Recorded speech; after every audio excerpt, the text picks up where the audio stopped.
ಅನುದಿನ ಅನುಕ್ಷಣ ಮನೆಯಲ್ಲೂ ಕಲಿಯೋಣ, ಕಲಿಕೆಯ ಹೊಸ ಹಾದಿಯಲಿ ಜೊತೆಗೂಡಿ ಹೆಜ್ಜೆಯ ಹಾಕೋಣ, ಸಂತಸದಿ ಕಲಿಯೋಣ ನಮ್ಮ ಹೆಮ್ಮೆಯ ಈ ಕ್ಲಾಸಿನಲ್ಲಿ. Yes sir. Yes teacher. Present ma'am.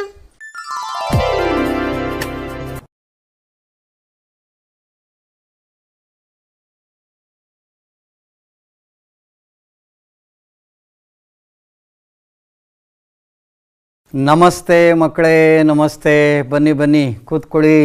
10ನೇ ತರಗತಿಯ ನಲ್ಮೆಯ ವಿದ್ಯಾರ್ಥಿಗಳಿಗೆ ಇವತ್ತಿನ ರೇಖಾಗಣಿತದ ಒಂದು ಅವಧಿಗೆ ಆತ್ಮೀಯವಾದ ಸ್ವಾಗತ ಮಕ್ಕಳೇ. ನೀವೆಲ್ಲ ಭಾಳ ಖುಷಿಯಾಗಿ ಪುಸ್ತಕ, ಪೆನ್ನು, ಇನ್ಸ್ಟ್ರೂಮೆಂಟ್ ಬಾಕ್ಸು ಇದನ್ನೆಲ್ಲ ಇಟ್ಕೊಂಡು ಬಹುಶಃ ನೀವು ಕಾಯ್ತಾ ಇದ್ದೀರಿ. ಭಾಳ ಖುಷಿಯಾಗ್ತಾಯಿದೆ ಮಕ್ಕಳೇ. ಈ ಅಧ್ಯಾಯ ಇದೆಯಲ್ಲ ತ್ರಿಭುಜಗಳು, ಅದರ ಬಗ್ಗೆ ನಾವು ಒಂದಿಷ್ಟು ವಿಚಾರಗಳನ್ನು ನಾನು ನಿಮಗೆ ತಿಳಿಸಿದ್ದೆ, ಮತ್ತು ಒಂದು ಮನೆಗೆಲಸವನ್ನು ಕೂಡ ತಮಗೆ ಕೊಟ್ಟಿದ್ದೆ ಅಲ್ವಾ. ಅದ್ರ ಬಗ್ಗೆ ಒಂದು ವಿಶ್ಲೇಷಣೆ ಮಾಡಿಕೊಂಡು ನಾವು ಮುಂದಕ್ಕೆ ಹೋಗೋಣ ಮಕ್ಕಳೇ. ಇವಾಗ ಇದು ಅಭ್ಯಾಸ 2.1, ಕೇವಲ 3 ಮೇಯ್ನ್ಸ್ ಇದೆ ಮಕ್ಕಳೇ. ಭಾಳ ಸುಲಭವಾಗಿದೆ. ಇದಕ್ಕೆ ಸಂಬಂಧಪಟ್ಟಂಥ ಎಲ್ಲ ವಿಚಾರಗಳನ್ನು ನಾವು ನಿನ್ನೆ ಚರ್ಚೆ ಮಾಡಿದ್ದೀವಿ. ನೀವೆಲ್ಲ ಸಮರ್ಪಕವಾಗಿ ಉತ್ತರ ಬರದೇ ಇರ್ತೀರಿ ನೀವು. ಹಾಗಾಗಿ ಇದನ್ನೆಲ್ಲ ನಿಮ್ಮ ಅಧ್ಯಾಪಕರಿಗೆ ತೋರಿಸಿ ಇದನ್ನು ತಾವು ಸರಿಪಡಿಸ್ಕೋಬೇಕು ಅಂತ ನಾನು ಈ ಸಂದರ್ಭದಲ್ಲಿ ಕೇಳ್ತಾ ಇದ್ದೀನಿ ಮಕ್ಕಳೇ.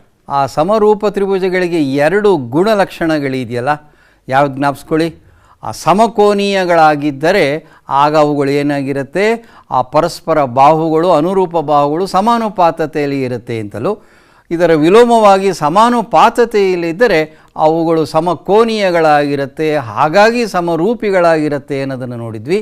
ಇದನ್ನು ನಾವು ಸಾಧನೆ ಮಾಡಬೇಕು ಅಂದರೆ ನಿಮ್ಗೆ ಹೇಳಿದ್ದೆ, ಒಂದು ಸಮಾನುಪಾತತೆಯ ಮೂಲದಲ್ಲಿರ್ತಕ್ಕಂಥ ಒಂದು ಪ್ರಮೇಯ ಬೇಕಾಗತ್ತೆ. ಅದನ್ನು ಮುಂದಿನ ಅವಧಿಯಲ್ಲಿ ನೋಡೋಣ ಅಂತ ಹೇಳಿದ್ದೆ. ಅದೇ ಥೇಲ್ಸ್ನ ಪ್ರಮೇಯ ಮಕ್ಕಳೇ. ಇದು ನೋಡಿ, ಕ್ರಿಸ್ತ ಪೂರ್ವದಲ್ಲಿ 624ರಿಂದ 546 ಇದ್ದಂಥ ಒಬ್ಬ ಭಾಳ ಧೀಮಂತ ಒಬ್ಬ ಶ್ರೇಷ್ಠ ಗಣಿತಶಾಸ್ತ್ರಜ್ಞ ಥೇಲ್ಸ್ ಅಂತ ಹೇಳಿ, ನಾವೇನಿವಾಗೆಲ್ಲ ಸಾಧನೆಯನ್ನು ಅರ್ಥ ಮಾಡ್ಕೊಳ್ತಾ ಇದ್ದೀವಿ, ಬರೀತಾ ಇದ್ದೀವಿ, ಅದೆಲ್ಲ ಪ್ರಾರಂಭ ಮಾಡಿದವನೇನೆ ಥೇಲ್ಸು. ಮತ್ತು ಇನ್ನೊಂದು ಸಂತೋಷ ಸಂಗತಿ ಏನು ಗೊತ್ತಾ ಮಕ್ಕಳೇ, ನಾವೆಲ್ಲ ಪೈಥಾಗರಸ್ ಥಿಯರಮ್ ಅಂತ ಹೇಳ್ತಿರ್ತೀವಲ್ಲ, ಪೈಥಾಗರಸ್ಸು ಥೇಲ್ಸ್ನವ್ರಿಗೆ ಅಡಿಯಲ್ಲಿ ಕಲಿತಂಥ ಒಬ್ಬ ಧೀಮಂತ ಒಬ್ಬ ಗಣಿತಶಾಸ್ತ್ರಜ್ಞ. ಏನು ಆ ಸಂಗಮ, ಅದು ಗುರು ಶಿಷ್ಯರ ಸಂಗಮ ಅಲ್ವಾ. ಹಾಗಾಗಿ ಥೇಲ್ಸ್ ಪ್ರಮೇಯವನ್ನು ನಾವಿವತ್ತು ನೋಡೋಣ ಮಕ್ಕಳು. ಇವಾಗ ಇದಕ್ಕೆ ನಾವು ಮೂಲ ಸಮಾನುಪಾತತೆಯ ಪ್ರಮೇಯ, ಸಮಾನುಪಾತತೆಯ ಬಗ್ಗೆನೇ ಒಂದು ಮೂಲದಲ್ಲಿರ್ತಕ್ಕಂಥ ಫಂಡಮೆಂಟಲ್ ಆಗಿರ್ತಕ್ಕಂಥ ಒಂದು ಪ್ರಮೇಯ ಮಕ್ಕಳೇ ಇದು. ಇದನ್ನು ನಾವು ಇಂಗ್ಲೀಷ್ನಲ್ಲಿ ಬೇಸಿಕ್ ಪ್ರಪೋರ್ಷನಾಲಿಟಿ ಥಿಯರಮ್ ಅಂತಲೂ, ಅಥವಾ ಇದಕ್ಕೆ ಚಿಕ್ಕದಾಗಿ BPT ಅಂತ ಕರಿತೀವಿ ಮುಂದೆ. ಇದನ್ನು ಥೇಲ್ಸ್ನ ಪ್ರಮೇಯ ಅಂತ ಕರಿತೀವಿ ಮಕ್ಕಳೇ. ಹಾಗಾಗಿ ಇನ್ಮೇಲೆ ತಮಗೆ BPT ಅಂದ ತಕ್ಷಣವೇ ನೀವು ಮೂಲ ಸಮಾನುಪಾತತೆಯ ಪ್ರಮೇಯ ಅಂಥೇಳಿ ನೀವು ಆದರೂ ತಿಳ್ಕೊಳ್ತೀರಿ ಅಂತ ನಾವು ನಂಬಿದ್ದೀನಿ.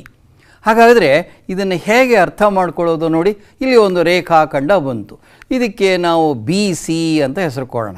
ಎಷ್ಟು ಬೇಕಾದ್ರೂ ಹೇಳ್ಕೊಳ್ಳಿ ಮಕ್ಕಳೇ, ತಗೊಳ್ಳಿ. ನೀವು ಹೇಳ್ಕೊಳ್ತಾ ಬನ್ನಿ, ನಮ್ಮ ಸ್ಕೇಲು ಪೆನ್ಸಿಲ್ ಇಟ್ಕೊಂಡು ನಿಧಾನಕ್ಕೆ ಹೇಳ್ಕೊಳ್ತಾ ಬನ್ನಿ. ಎಷ್ಟು ಉದ್ದ ಬೇಕಾದರೂ ಹೇಳ್ಕೊಳ್ಳಿ. ಈಗ ಬಿನಲ್ಲಿ ಈ ರೀತಿ ಒಂದು ರೇಖಾಖಂಡವನ್ನು ಹೇಳ್ಕೊಳ್ಳಿ. ಅದು ಕೂಡ ಎಷ್ಟು ಬೇಕಾದ್ರೂ ಇರ್ಬೋದು, ಆ ಕೋನವು ಎಷ್ಟು ಬೇಕಾದ್ರೂ ಇರ್ಬೋದು. A ಮತ್ತು Cಯನ್ನು ಸೇರಿಸ್ಬಿಡಿ, ಒಂದು ತ್ರಿಭುಜ ಬಂದೇ ಬಿಡ್ತು ನಮಗೆ. ಇದನ್ನು ಒಂದು ಅಸಮಬಾಹು ತ್ರಿಭುಜ ಅಂತ ಇಟ್ಕೊಳ್ಳೋಣ. ಈಗ ಈ ತ್ರಿಭುಜದಲ್ಲಿ ಈ BCಗೆ ಏನು ಮಾಡೋಣ, ಈ ರೀತಿ DNನ್ನು ಸಮಾನಾಂತರವಾಗಿ ಈ ರೀತಿ ರಚಿಸ್ಕೊಂಬಿಡೋಣ. ಓಕೆ, ಡಿ ನೋಡಿ, ಸಮಾನಾಂತರಕ್ಕೆ ಚಿಹ್ನೆ ಗೊತ್ತಲ್ವ. 2 ಲಂಬವಾಗಿ ನಾವು ಊರ್ಧ್ವಮುಖವಾಗಿ 2 ಸರಳ ರೇಖಾಖಂಡವನ್ನು ಹೇಳಿದ್ರೆ ಇದನ್ನೇ ಸಮಾಂತರ ಅಂತ ನಾವು ಓದ್ಕೊಳ್ತೀವಿ ಮಕ್ಕಳೇ. ಇಂತಹ ಒಂದು ಸಂದರ್ಭದಲ್ಲಿ ನೀವೀಗ ಏನು ಮಾಡಬೇಕು ಗೊತ್ತಾ, ಈಗ ನೀವು ಈ ಡಿ ಮತ್ತು ಇಗಳನ್ನು ಗುರುತು ಹಾಕ್ಕೊಂಡಿದ್ದೀರಲ್ವ, ನೋಡಿ ಈ ರೀತಿ ಬಾಣಗಳನ್ನು ಗುರುತು ಹಾಕಿದ್ರೆ ಅದು ಸಮಾನಾಂತರಕ್ಕೆ ಚಿಹ್ನೆ ಅಂತಲೂ ನೀವು ತಿಳ್ಕೋಬೇಕು. ಈಗ ಸುಮ್ಮನೆ ಒಂದು ಉದಾಹರಣೆಗೆ ಈ ಪ್ರಮೇಯನ ಅರ್ಥ ಮಾಡ್ಕೊಳ್ಳೋಕ್ಕೋಸ್ಕರ ಡಿ ಏನನ್ನು 2 ಸೆಂಟಿಮೀಟ್ರ್ ಅಂತಲೂ ಎ ಡಿ ಉದ್ದವನ್ನು 4 ಸೆಂಟಿಮೀಟ್ರ್ ಆಗಿರಲಿ ಮಕ್ಕಳೇ. ಹಾಗಾದರೆ ಈ ಎ ಡಿ ಅನ್ನೋದು ಡಿ ಬಿಗಿಂತ ಎಷ್ಟು ದೊಡ್ಡದಾಗಿದೆ ಅನ್ನೋದು ತಿಳ್ಕೋಬೇಕು ಅಂದರೆ ಎ ಡಿ ಅಳತೆಯನ್ನು ಡಿ ಬಿಯಿಂದ ಭಾಗಿಸ್ಬಿಟ್ರೆ 4 ಸೆಂಟಿಮೀಟ್ರ್ ಬೈ 2 ಸೆಂಟಿಮೀಟ್ರ್ ಮಾಡಿದ್ರೆ ಆ ಸೆಂಟಿಮೀಟ್ರ್ ಕ್ಯಾನ್ಸಲ್ ಆಗಿ 2 2 ಬಂದ್ಬಿಡುತ್ತೆ. ಅಂದರೆ ಎ ಡಿ ಅನ್ನೋದು ಡಿ ಬಿಯ 2ರಷ್ಟಾಗಿದೆ ಅಂತ ಅರ್ಥ ಆಯಿತು. 2ರಷ್ಟು. ಆ 2 ಅನ್ನೋದು ಆ ಕೆಂಪು ಇದರಲ್ಲಿ ಬಣ್ಣದಲ್ಲಿ ನೋಡ್ತಾ ಇದ್ದೀರಲ್ಲ, ಅಲ್ಲಿ ಸೆಂಟಿಮೀಟ್ರ್ ಇಲ್ಲ, ಸೆಂಟಿಮೀಟ್ರ್ ಕ್ಯಾನ್ಸಲ್ ಆಗಿದೆ. 2 ಪಟ್ಟು 2ರಷ್ಟು ಅಂತ ಅರ್ಥ ಮಾಡ್ಕೊಳ್ಳಿ. ಅದೇ ರೀತಿ ಇವಾಗ ಎ ಸಿ ಬಾಹುವನ್ನು ನೋಡಿ, ಆ 2 ಪೀಸಸ್ಗಳನ್ನು ನೋಡಿ. ಇ ಸಿ 3 ಸೆಂಟಿಮೀಟ್ರ್ ಆಗಿರಲಿ, ಎ ಇ 6 ಸೆಂಟಿಮೀಟ್ರ್ ಆಗಿರಲಿ ಮಕ್ಕಳೇ. ಈಗಲೂ ಕೂಡ ಅದೇ ಕೆಲಸ ಮಾಡೋಣ. ಎ ಇ ಅನ್ನೋದು ಇ ಸಿಗಿಂತ ಎಷ್ಟು ದೊಡ್ಡದಾಗಿದೆ ಅಂತ ನೋಡಬೇಕು ಅಂದರೆ ಎ ಇ ಭಾಗಿಸು ಇ ಸಿ 6 ಸೆಂಟಿಮೀಟ್ರನ್ನ 3 ಸೆಂಟಿಮೀಟ್ರಿಂದ ಭಾಗಿಸಿದ್ರೆ ಅಯ್ಯೋ ಭಗವಂತ 2 ಬಂದ್ಬಿಡ್ತಲ್ಲ ಮಕ್ಕಳೇ. ತಿರ್ಗಾ ಎಂಥ ಅದ್ಭುತವಾದ ಕಲ್ಪನೆ ನೋಡಿ. ಹಾಗಾದರೆ ಹೀಗೆ ಹೇಳ್ಬೋದಾ ನಮ್ಮ ತೀರ್ಮಾನವನ್ನು, ಎ ಡಿ ಭಾಗಿಸು ಡಿ ಬಿ ಸಮ ಎ ಇ ಭಾಗಿಸು ಇ ಸಿ.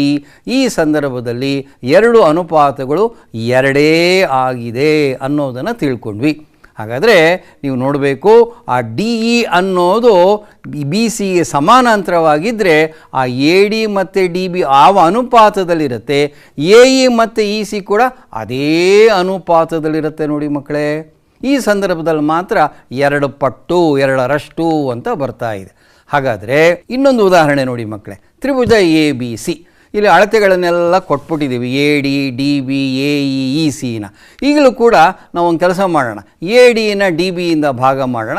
ಎಷ್ಟು ಬರುತ್ತೆ? 2ಅನ್ನು 6ರಿಂದ ಭಾಗಿಸಿದ್ರೆ 0.3333 ಬರ್ತಾ ಹೋಗುತ್ತೆ. ಅದೇ ರೀತಿ ಎ ಇಯನ್ನು ಇ ಸಿಯಿಂದ ಭಾಗಿಸ್ಬಿಡಿ. ಸೊ 2ಅನ್ನು 7ರಿಂದ ಭಾಗಿಸಿ ಎಷ್ಟು ಬರುತ್ತೆ? 0.28 ಬಂದ್ಬಿಡ್ತು. ಹಾಗಾದರೆ 0.33 0.28 2 ಸಮವೇ?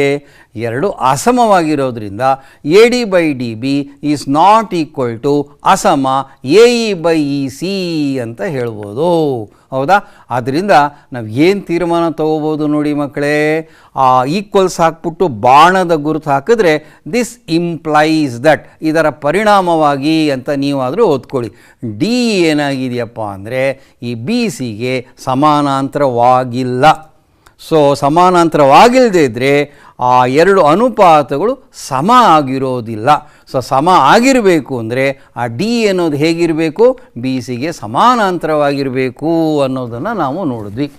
ಈ ಚಿತ್ರದಲ್ಲಿ ನೋಡಿ ಏನು ನೋಡ್ತಾ ಇದ್ದೀರಿ ನೀವು? ಈ 3 ಚಿತ್ರದಲ್ಲಿ ಅಂದರೆ ಆ ಡಿ ಅನ್ನನ್ನು ಆ ತ್ರಿಭುಜದ ಒಳಗಡೆ ಎಲ್ಲಿ ಎಳ್ಕೋಬೇಕು ಅಂದರೆ ಎಲ್ಲಿ ಬೇಕಾದರೂ ಎಳ್ಕೊಳ್ಳಿ. ಆ ಶೃಂಗ ಎ ಹತ್ತಿರ ಅಥವಾ ಮಧ್ಯದಲ್ಲಿ ಎಷ್ಟು ಕೆಳಗಡೆ ಬೇಕಾದರೂ ನೀವು ಎಳ್ಕೋಬಹುದು. ಎಲ್ಲಿ ಬೇಕಾದರೂ ಎಳ್ಕೊಳ್ಳೋಕ್ಕೆ ಸ್ವಾತಂತ್ರ್ಯ ಇದೆ ನಮಗೆ ಅನ್ನೋದನ್ನು ಈ ಸ್ಲೈಡಲ್ಲಿ ನೋಡ್ತಾ ಇದ್ದೀರಿ. ಈ ಸ್ಲೈಡಲ್ಲಿ ಏನು ನೋಡ್ತಾ ಇದ್ದೀರಿ ತಾವುಗಳು ಅಂದರೆ, ಸರ್ ಯಾವಾಗಲೂ ಬಿ ಸಿಗೆ ಸಮಾನಾಂತರವಾಗಿ ಇಳಿಬೇಕೇ? ಖಂಡಿತ ಇಲ್ಲ ಮಕ್ಕಳೇ. ನೋಡಿ, 2ನೇ ಚಿತ್ರದಲ್ಲಿ ಎ ಸಿಗೆ ಸಮಾನಾಂತರವಾಗಿ ಎಳೆದಿದ್ದೀವಿ, 3ನೇ ಚಿತ್ರದಲ್ಲಿ ಎ ಬಿಗೆ ಸಮಾನಾಂತರವಾಗಿ ಎಳೆದಿದ್ದೀವಿ. ಎಲ್ಲಿ ಬೇಕಾದರೂ ಒಳಗಡೆ ಎಳಿಬಹುದು ಅನ್ನೋದನ್ನು ನೀವು ಇಲ್ಲಿ ಗಮನಿಸಿದ್ರಿ. ನೋಡಿ, ಈ ಚಿತ್ರದಲ್ಲಿ ನೀವೇನು ಗಮನಿಸ್ತಾ ಇದ್ದೀರಿ ಅಂದರೆ ಆ ತ್ರಿಭುಜ ಯಾವ ತ್ರಿಭುಜ ಆಗಿರಬೇಕು, ಎಂತಹ ತ್ರಿಭುಜ ಆಗಿರಬೇಕು ಅಂದರೆ ಯಾವ ತ್ರಿಭುಜ? ಲಂಬಕೋನ ತ್ರಿಭುಜ, ಓಕೆ, ಅಸಮಬಾಹು ವಿಶಾಲಕೋನ ತ್ರಿಭುಜ, ಸಮದ್ವಿಬಾಹು ತ್ರಿಭುಜ, ಅಸಮಬಾಹು ತ್ರಿಭುಜ, ಯಾವ ತ್ರಿಭುಜದಲ್ಲೂ ಬೇಕಾದರೂ ನೀವು ಇದನ್ನು ನೀವು ಪರೀಕ್ಷಿಸಲಿಕ್ಕೆ ಸಾಧ್ಯ ಇದೆ ಅನ್ನೋದನ್ನು ನೋಡಿದ್ರಿ. ಹಾಗಾಗಿ ಒಂದು ಗಟ್ಟಿಯಾದ ಒಂದು ತೀರ್ಮಾನ ತೆಗೆದುಕೊಳ್ಳೋಣ ಮಕ್ಕಳೇ. ತ್ರಿಭುಜ ಎ ಬಿ ಸಿಯಲ್ಲಿ ಡಿ ಏನಾದರೂ ಬಿ ಸಿಗೆ ಸಮಾನಾಂತರ ಆಗಿದ್ದರೆ ಆಗ ಎ ಡಿ ಭಾಗಿಸು D B is equal to A E ಭಾಗಿಸು E C is equal to ಏನಂತ ಹೇಳ್ಬೋದು ಅಂದರೆ, ಹಿಂದಿನ ಉದಾಹರಣೆಯಲ್ಲಿ 2 ಬಂತು, ಆದರೆ ಇಲ್ಲಿ ನಾವು ಕೆ ಅನ್ನೋದನ್ನು ಬಳಸ್ಬೋದು. ಜ್ಞಾಪಕ ಇರಲಿ, ಸುಮಾರು ಸರಿ ಬರುತ್ತೆ ಮಕ್ಕಳೇ. ಹಾಗಾಗಿ ಒಂದು ಸರಿ ಜ್ಞಾಪಕ ಮಾಡ್ಕೊಂಬಂದ್ಬಿಡೋಣ. ಜ್ಞಾಪಿಸ್ಕೊಳ್ಳಿ, ಏನು ಸಮಾನುಪಾತತೆ, ಸಮಾನುಪಾತ ಅಂದರೆ ಏನು ಜ್ಞಾಪಿಸ್ಕೊಳ್ಳಿ ಮಕ್ಕಳೇ, ಎರಡು ಬೇರೆ ಬೇರೆ ಅನುಪಾತಗಳು ಅವುಗಳು ಏನಾದರೂ ಸಮ ಆಗಿದ್ದರೆ ಮಾತ್ರ ಆಗ ನಾವು ಅವುಗಳು ಸಮಾನುಪಾತತೆಯಲ್ಲಿ ಇದೆ ಅನ್ನೋದನ್ನು ಹೇಳ್ತೀವಿ. ಹಾಗಾದರೆ ಇಷ್ಟೊತ್ತು ನೀವು ನೋಡಿದ್ರಲ್ಲ, ಈ ಎಲ್ಲ ವಿಚಾರವನ್ನು ಸಂಗ್ರಹಿಸಿ ಒಂದು ಹೇಳಿಕೆ ರೂಪದಲ್ಲಿ ಏನಾದರೂ ಕೊಡ್ಲಿಕ್ಕೆ ಸಾಧ್ಯವೇ ಮಕ್ಕಳೇ? ನಿಮಗೆ ಯೋಚನೆ ಮಾಡಿ, ತಗೊಳ್ಳಿ, ಪುಸ್ತಕ ತಗೊಂಡು ಬರೆಯೋಕ್ಕೆ ಪ್ರಯತ್ನ ಮಾಡಿ. ಓಕೆ, ಒಂದು ತ್ರಿಭುಜದಲ್ಲಿ ಅಂದರೆ ಯಾವುದಾದ್ರೂ ಒಂದು ತ್ರಿಭುಜ ತಗೊಳ್ಳಿ. ಒಂದು ತ್ರಿಭುಜದಲ್ಲಿ ಯಾವುದಾದ್ರೂ ಒಂದು ಬಾಹುವಿಗೆ ನಾವು ಏನು ಮಾಡಬೇಕು ಹೇಳಿ, ಯಾವ ರೀತಿ ಎಳಿಬೇಕು ಹೇಳಿ ಮಕ್ಕಳೇ? ಹೌದು, ಸಮಾನಾಂತರವಾಗಿ ಎಳೆದ್ರೆ ಮಾತ್ರನೇ ಈ ಒಂದು ಫಲಿತಾಂಶ ನಮಗೆ ಸಿಗತ್ತೆ. ಸಮಾನಾಂತರವಾಗಿ ಎಳೆದ ರೇಖೆಯು ಉಳಿದೆರಡು ಬಾಹುಗಳನ್ನು ಏನು ಮಾಡುತ್ತೆ? ಉಳಿದೆರಡು ಬಾಹುಗಳನ್ನು ಅದು ಯಾವ ರೀತಿ ವಿಭಾಗಿಸತ್ತೆ ಹೇಳಿ? ಹೌದು, ಅಲ್ಲಿ ಫಿಲಪ್ ಮಾಡಿ ನೀವೇನೇ ಯಾವ ರೀತಿ ವಿಭಾಗಿಸುತ್ತೆ ಅಂದರೆ ಸಮಾನುಪಾತದಲ್ಲಿ ಅದು ವಿಭಾಗಿಸುತ್ತದೆ. ಇದನ್ನೇ ನಾವು ಏನಂತ ಕರಿತೀವಿ ಅಂದರೆ ನೋಡಿ, ಸಮಾನಾಂತರವಾಗಿರಬೇಕು. ಆ ರೀತಿ ಇದ್ದರೆ ಮಾತ್ರ ಆ ಉಳಿದೆರಡು ಬಾಹುಗಳ ಅಳತೆಗಳು ಸಮಾನುಪಾತದಲ್ಲಿ ಇರುತ್ತೆ ಅನ್ನೋದನ್ನು ನೋಡಿದ್ವಿ ಮಕ್ಕಳೇ. ನೋಡಿ, ಇದೇ ಇನ್ನೇನೂ ಅಲ್ಲ, ಥೇಲ್ಸ್ನ ಪ್ರಮೇಯ ಅಂತ ಇದನ್ನೇ ನಾವು ಕರೆಯೋದು. ಇದಕ್ಕೆ ಸಾಮಾನ್ಯ ನಿರೂಪಣೆ, ಜನರಲ್ ಎನನ್ಸಿಯೇಷನ್ ಅಂತ ಕರೀತಾರೆ. ಎಕ್ಸಾಮಲ್ಲೂ ಕೇಳೋದುಂಟು ಮಕ್ಕಳೇ, ಯಾವುದಾದ್ರೂ ಒಂದು ಪ್ರಮೇಯದ ಸಾಮಾನ್ಯ ನಿರೂಪಣೆಯನ್ನು ಬರೆಯಿರಿ ಅಂದರೆ ನೋಡಿ, ನೀವು ಹೀಗೆ ಬರೀಬೇಕಾಗತ್ತೆ.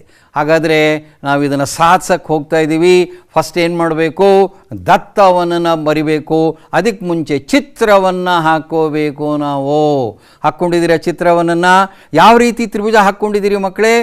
ಯಾವ ತರಹ ಬೇಕಾದರೂ ಹಾಕ್ಕೊಳ್ಳಿ ನೀವು. ಅಂದರೆ ಲಘು ಕೋನ ತ್ರಿಭುಜ, ವಿಶಾಲ ಕೋನ ತ್ರಿಭುಜ, ಯಾವ ತ್ರಿಭುಜ ಬೇಕಾದರೂ ಅಸಮಬಾಹು ತ್ರಿಭುಜ ಹೇಳ್ಕೊಳ್ಳೋದೆ ಬಹಳ ಸೂಕ್ತ. ದತ್ತ ಬರೀತಿರಾಗರೆ ಅಂದರೆ ಏನು ಕೊಟ್ಟಿದ್ದಾರೆ ಪ್ರಮೇಯದಲ್ಲಿ ಜ್ಞಾಪಿಸ್ಕೊಳ್ಳಿ. ಏನು ಕೊಟ್ಟಿದ್ದಾರೆ?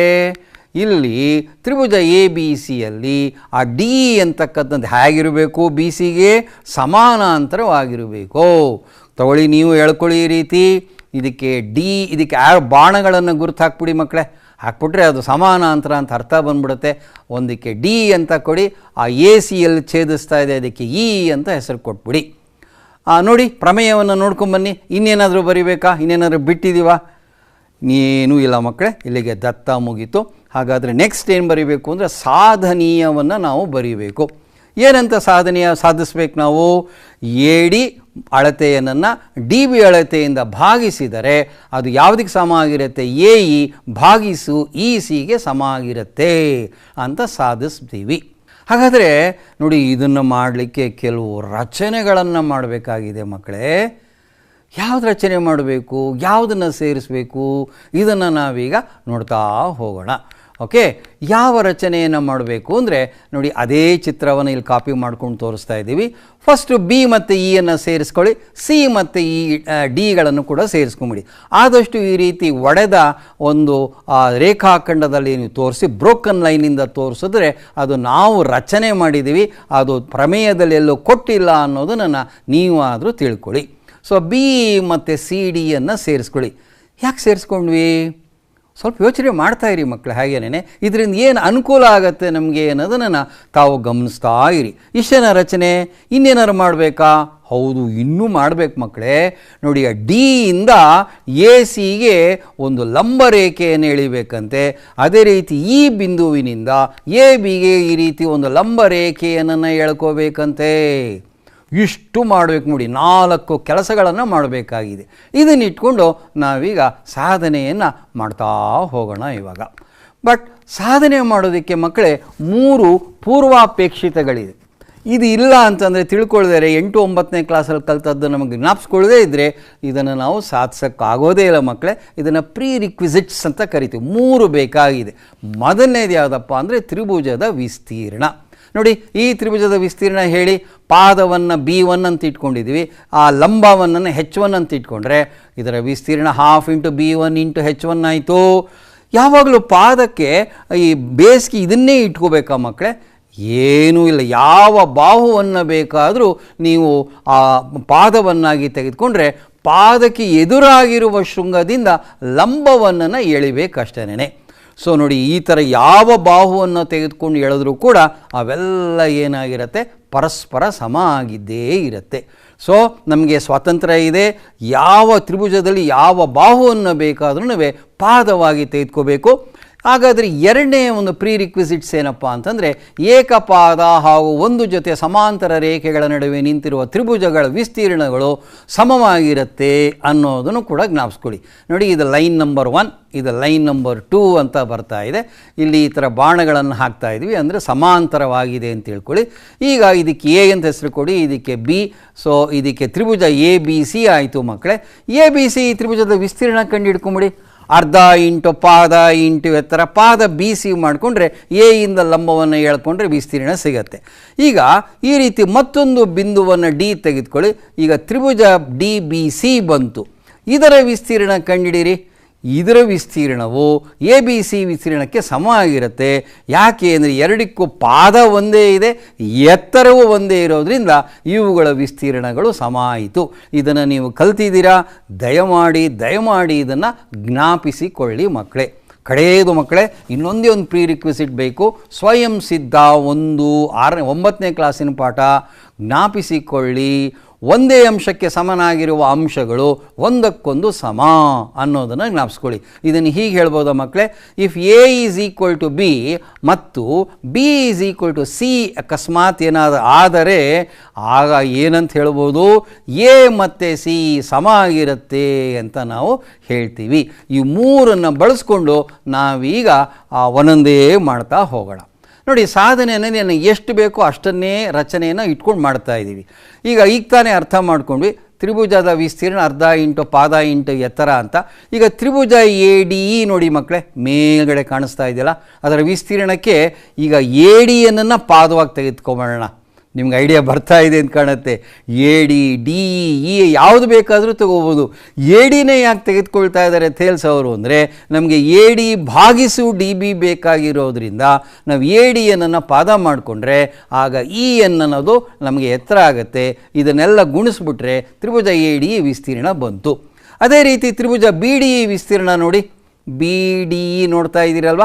ನೋಡಿದ್ರೆ ಇದಕ್ಕೂ ಪಾದವನ್ನು ಬಿ ಡಿ ಮಾಡ್ಕೊಂಬಿಟ್ರೆ ಇದು ವಿಶಾಲ ಕೋನ ತ್ರಿಭುಜ ಆಗಿರೋದ್ರಿಂದ ನಿಮಗೆ ಇದಕ್ಕೆ ಎತ್ತರ ಇ ಎನ್ನೇ ಆಗ್ಬಿಡುತ್ತೆ. ಹೌದಾ? ಇದನ್ನು ಒಂದು ಕಡೆ ಅಚ್ಚುಕಟ್ಟಾಗಿ ಬರ್ಕೊಳ್ಳಿ ಮಕ್ಕಳೇ ಇದನ್ನು. ಓಕೆ, ಮುಂದಿನ ಒಂದು ವಿಚಾರಕ್ಕೆ ಹೋಗೋಣ. ಈಗ ಈ ಕಡೆಯಿಂದ ನೋಡಿ, ಆ ಬಲಗಡೆಯಿಂದ ನೋಡಿ. ಈಗೇನು ಮಾಡಿ, ತಿರ್ಗಾ ಒನ್ಸ್ ಅಗೈನ್ ತ್ರಿಭುಜ ಎ ಡಿ ವಿಸ್ತೀರ್ಣವನ್ನೇ ನೋಡಿ ಇವಾಗ. ಆದರೆ ಈ ಸರಿ ಎ ಇಯನ್ನು ನಾವು ಪಾದವಾಗಿ ತೆಗೆದುಕೊಂಬಿಟ್ರೆ ಡಿ ಎಮ್ ಎತ್ತರ ಆಗುತ್ತೆ. ಇದನ್ನೆಲ್ಲ ಗುಣಿಸಿದ್ರೆ ತ್ರಿಭುಜ ಎ ಡಿ ವಿಸ್ತೀರ್ಣ ಬಂತು. ತ್ರಿಭುಜ ಸಿ ಡಿ ವಿಸ್ತೀರ್ಣ ನೋಡಿ ಮಕ್ಕಳೇ.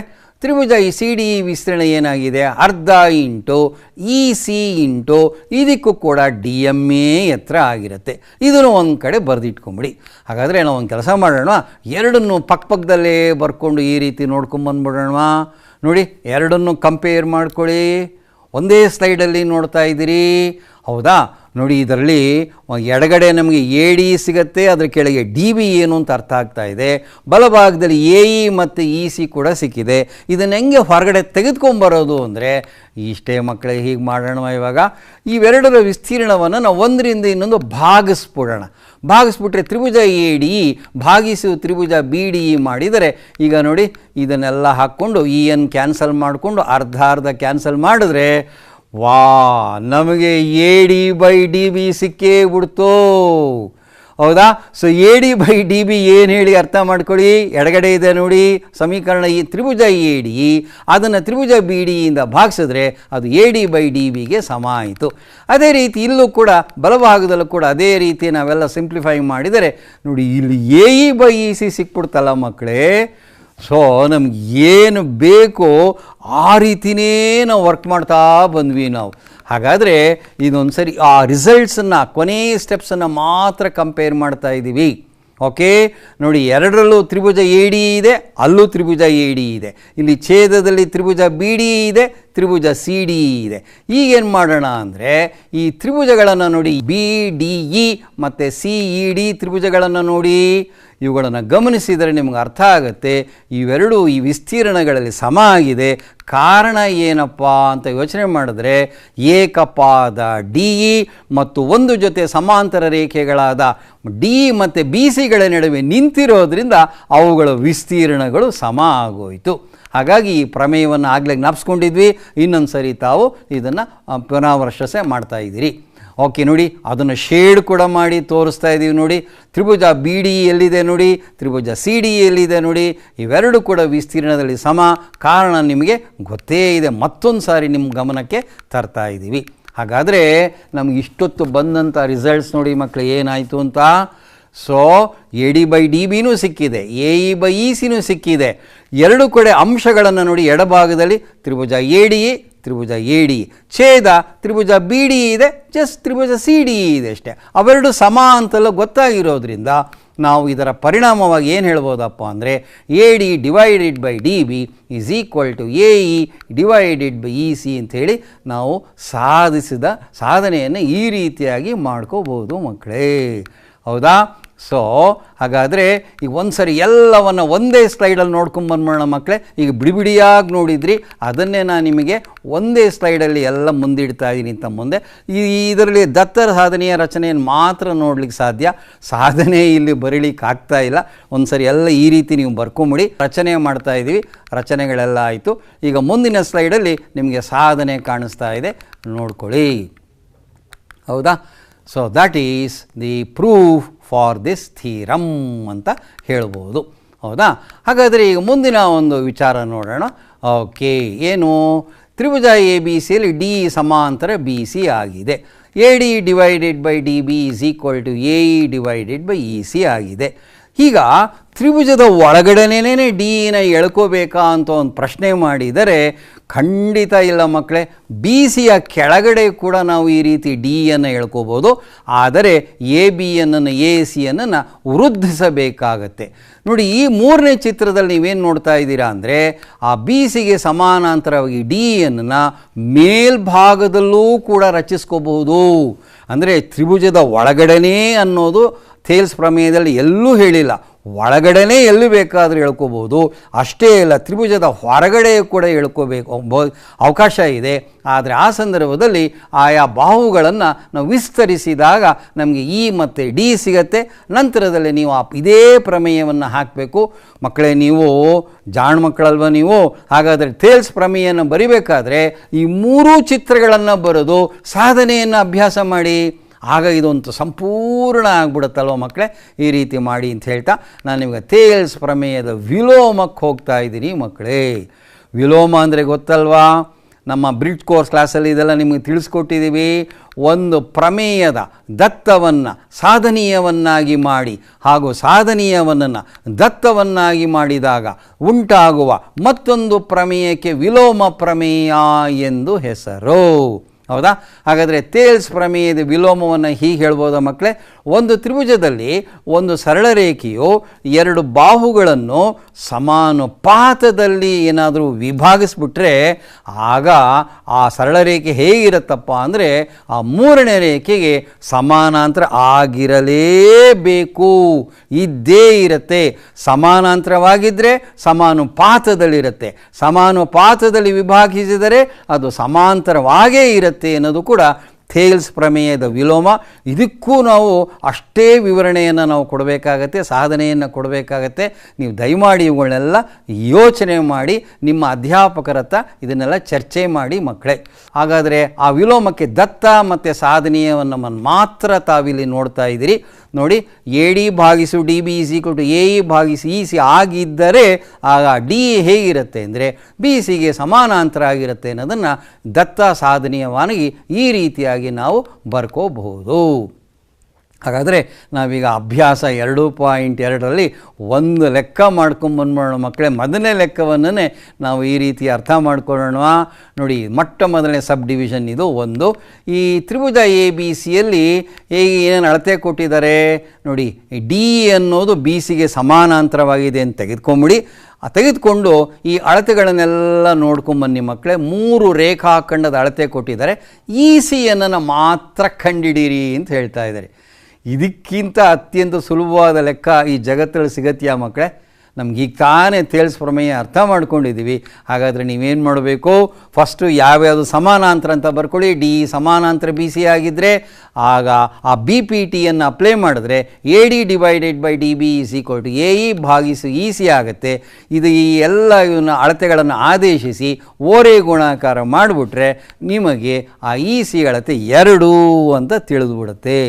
ಒಂದು ಸರಿ ಚಿತ್ರ ನೋಡಿ ಮಕ್ಕಳೇ, 1.5 3 ಇದೆ ಅಂದರೆ 1.2ರಷ್ಟೇ 3 ಆಯಿತು, ಡಬಲ್ ಆಯಿತು.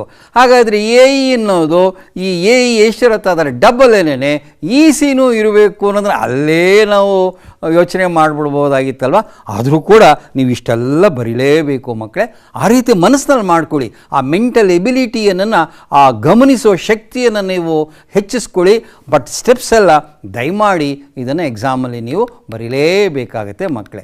ಈಗ ಉದಾಹರಣೆಯನ್ನು 1-2 ಲೆಕ್ಕಗಳನ್ನು ನಾನು ವಿವರಿಸೋಕ್ಕೆ ಇಷ್ಟಪಡ್ತಾ ಇದ್ದೀನಿ. ಭಾಳ ಒಂದು ಉತ್ತಮವಾದಂಥ ಉದಾಹರಣೆ ಮಕ್ಕಳೇ. ಒಂದು ತ್ರಾಪಿಜ್ಯಕ್ಕೆ ಸಂಬಂಧಪಟ್ಟಂಥ ಒಂದು ಲೆಕ್ಕ.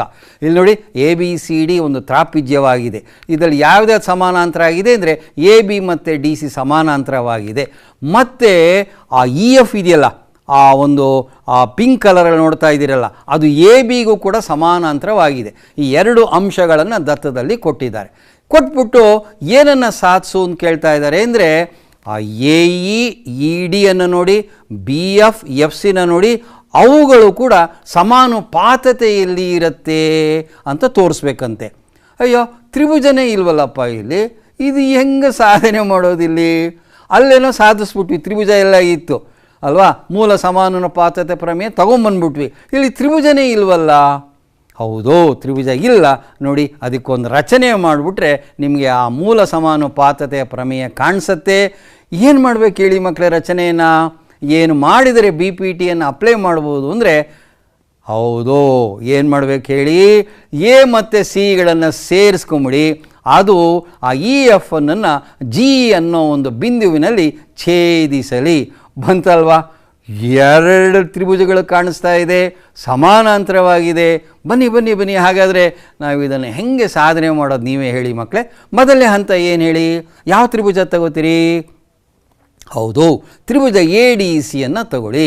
ಇದರಲ್ಲಿ ಯಾವುದ್ಯಾವ್ದು ಸಮಾನಾಂತರವಾಗಿದೆ? FGEG ಅನ್ನೋದು DCಗೆ ಸಮಾನಾಂತರವಾಗಿದೆ ಅಲ್ವಾ. AB DCಗೆ ಸಮಾನಾಂತರ, EF ABಗೆ ಸಮಾನಾಂತರ ಆದಮೇಲೆ DCಗೂ ಸಮಾನಾಂತರ ಆಗಲೇಬೇಕು ಅಲ್ವಾ. ಹಾಗಾಗಿ EG ಸಮಾನಾಂತರ DC ಆದ ತಕ್ಷಣವೇ ತಗೊಂಬನ್ನಿ ನಮ್ಮ BPTಯನ್ನು. AE ಭಾಗಿಸು ED is equal to AG ಭಾಗಿಸು GC. ಕಾರಣ ಮಕ್ಕಳೇ ಬರೀಲೇಬೇಕು. ರೇಖಾಗಣಿತದಲ್ಲಿ ವಿಶೇಷ ಏನಪ್ಪ ಅಂದರೆ ಪ್ರತಿ ಹಂತಕ್ಕೂ ಕೂಡ ಈ ರೀತಿ ಕಾರಣಗಳನ್ನು ತಿಳಿಸ್ಕೊಡ್ಬೇಕು ಮಕ್ಕಳೇ. ಆದರೆ ಆ ಕಡೆ ಒಂದು ತ್ರಿಭುಜ ಇದೆ ನೋಡಿ, AB ಕಡೆಯಿಂದ ನೋಡಿ, ಇನ್ನೊಂದು ತ್ರಿಭುಜ ಕಾಣಿಸ್ತಾ ಇದೆ, ABC ತ್ರಿಭುಜ. ಇಲ್ಲಿ ಯಾವುದೇ ಸಮಾನಾಂತರವಾಗಿದೆ, GF ABಗೆ ಸಮಾನಾಂತರವಾಗಿರೋದ್ರಿಂದ ನೀವು ಆ BPTಯನ್ನು ಇನ್ನೊಂದು ಸಾರಿ ಅಪ್ಲೈ ಮಾಡಿ ನೋಡಿ. BF ಭಾಗಿಸು FC is equal to AG ಭಾಗಿಸು GC ಆಯಿತು. 2 ತ್ರಿಭುಜಗಳಿರೋದ್ರಿಂದ 2 ಬಾರಿ BPTಯನ್ನು ಅಪ್ಲೈ ಮಾಡಿದ್ವಿ. ಈಗ ಒಂದು ಸ್ವಲ್ಪ ಸಮೀಕರಣಗಳನ್ನು ಗಮನಿಸಿ ಮಕ್ಕಳೇ.